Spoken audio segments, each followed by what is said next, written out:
Alright, so I'm back, and today we're going to be taking a look at the Marvel Legends Spiral figure. Now, mentioned this a while back because I was kind of excited for it. Because I had this figure, or I had a figure of her as a kid, and she ended up being one of the main, villains of my little toy stories and stuff like that. But the thing is, it's I never really cared about her character all that much. The only reason why I purchased her originally was because I had money to buy a toy, and she was the only one I didn't have in the store, and I did not want to go leave the store empty-handed. And I'm sure with most of you guys collectors out there, you know that feeling where sometimes, it's Aunt, I wanted to spend this $10 on a toy, and all I got left is this. So, that's where, why I had the figure to begin with. Never really cared for her as a character, though. So, and we have another Marvel Legends that we'll look at soon. That's almost the exact same story. So here she is. As you can see, she can hold all her weapons just fine. So she's got this one gold sword. It is that stupid, flimsy plastic with the stupid gold molded plastic with just a little leather painted on there. It's pretty plain and lame. Then she's got this thing. Doesn't even have a painted handle. Just looks awful. Same gold plastic. She has 4 swords. Now these bend as well, but they're not this is gummy. This just feels like thin plastic. If I put too much pressure on it, I'm betting this would break, as opposed to this where it's just gonna keep bending. So yeah. Nice silver paint on the actual swords themselves. It looks like they're different sizes too. That's kind of a neat little touch. You'd think that they'd just do the same sword 1,000 times. And then they've got the brown handle. I'm guessing that is the base plastic for this. Is the brown. And then these are also different sizes. So you get 2 of the shorter swords size. And then 2 of the longer ones.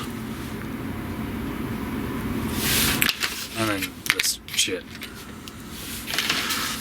Okay, and then we've got 2 extra hands. Both are left hands. One is an open hand instead of a holding hand, and one is a fist hand for the robot hand. So, not a ton of options. I would have liked if they would have done an opening hand and fist hand for the right hand, and done that same for the left hand with the regular color or the flesh tone, and then also a couple options for the metal ones. That's a little bit much, but I would have easily traded these out for an extra set of hands. So let's look at the figure. So pretty well done, I gotta say. This gray metallic plastic that they use is not the greatest, but it comes off decently here. Not so much on the helmet. This helmet's like how the Avalanche figure looks, and that thing just looks like garbage. So you get a little bit of posability, a little left, a little right, a little up, a little down, a little side to side. The hair, the way it's sculpted and the way the shoulders are sculpted, you're really not going to get too much out of it without really forcing something. So yeah, there's that. All right, then, so this gets tricky. So each shoulder is on a swivel and hinge, so you get the in and out, up and down, but you're not going to get a lot because the other arms are getting in the way. I can't fault them too much for that because, what else can you do with that? There's just too much going on there. Bicep swivel. Each arm has a double hinged elbow, and it has the closed joints, so they're not as visible. which is nice. I know some people are a little timid on that, but I'm liking the way it looks. It really kind of fills in that gap, makes it feel like a little bit more of a premium type figure.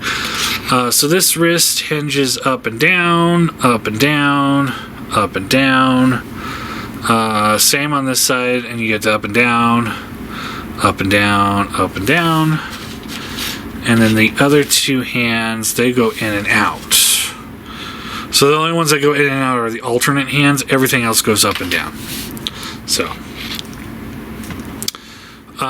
nice ball joint for the torso. So you get back to there, forward to there, all the way around. No issues whatsoever. So you got this floating belt here. It helps break up that torso.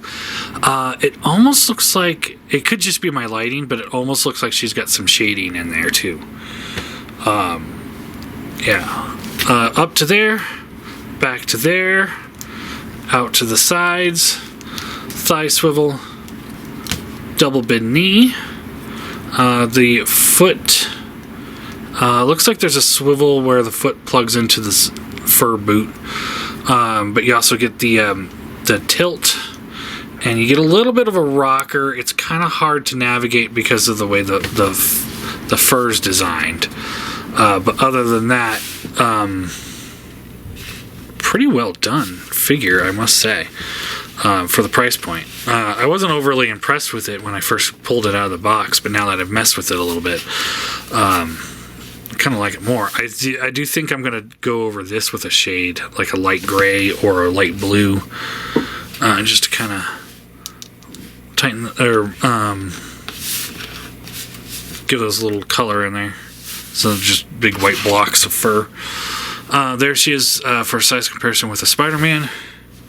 So yeah, all in all, I'd say really decent figure. I'll give her an 8 out of 10.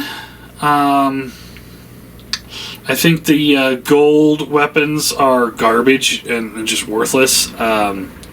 And I would have preferred to see a couple extra hand options in there. At least a right hand. You got 2 left hand options, but nothing for the right hand. So it would have been nice to at least get one more option there. But other than that, and then also I don't like the way this silver looks. I wish they would have just painted it or something. It's like, this looks fine, but this doesn't. So it's like, I wish they would have done something there. So other than that, I think it's a good figure. I do recommend it if you're a fan of the character, or if you're like me and just remember having the toy as a kid. Those are my recommendations there on this. Otherwise, it's just another figure for the shelf. Looks like that ball joint's a little loose, but she does have a lot of top weight to her because of those arms. But yeah, other than that, pretty good figure.